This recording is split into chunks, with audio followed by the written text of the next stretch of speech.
Good morning मित्रांनो मी कपिल मांगडे.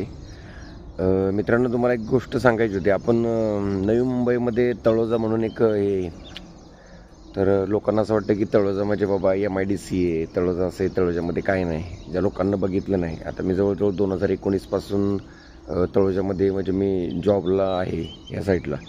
तर मित्रांनो, तळोजा हा जो पुढं दिसतोय, हे जे दिसते तुम्हाला, हे सिडकोच्या बिल्डिंग आहेत, BG शिर्के कंपनीने बांधलेल्या. सेक्टर 21 हा आहे. आणि हा चाललेला हा जो दिसतोय हा पूर्ण ब्रिज आहे मित्रांनो. हा तळोजातून ब्रिज चालू होतो डायरेक्ट.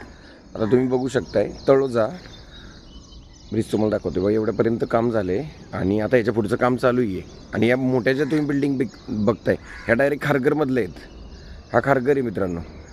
खारघर म्हणजे एक नंबरचा एरिया आहे आपण असं बोलतो तर. आणि हा आता तळोजा आणि खारघर डायरेक्ट जोडलं जाते मित्रांनो. म्हणजे आपल्याला परत नंतर हा आता खारघर आहे समजा. ह्या साईडला तुम्ही जे बघताय आता पुढंचा हा एरिया, इकडं कळंबोली सर्कल आहे, ठीक आहे ना. म्हणजे साताऱ्याला जाणाऱ्या गाड्या या साईडला जातात. तर आपल्याला आता ह्या साईडला म्हणजे ह्या ज्या कलरवाल्या बिल्डिंग दिसतात ना, ह्या पण सिडकोच्याच बिल्डिंग आहेत, LNT कंपनीने बांधलेल्या. तर तळोजातून इथून पहिला रोड असा जायचा ह्या बिल्डिंगच्या इथून डायरेक्ट आणि कळंबोली सर्कलला आपण जायचो, ठीक आहे ना. तर आता तुम्हाला तसं जायची गरज नाही. आता आपल्याला कुठं जायचं आहे, आपल्याला इकडं कळंबोली सर्कलला जायचं आहे ना. आपण इथून डायरेक्ट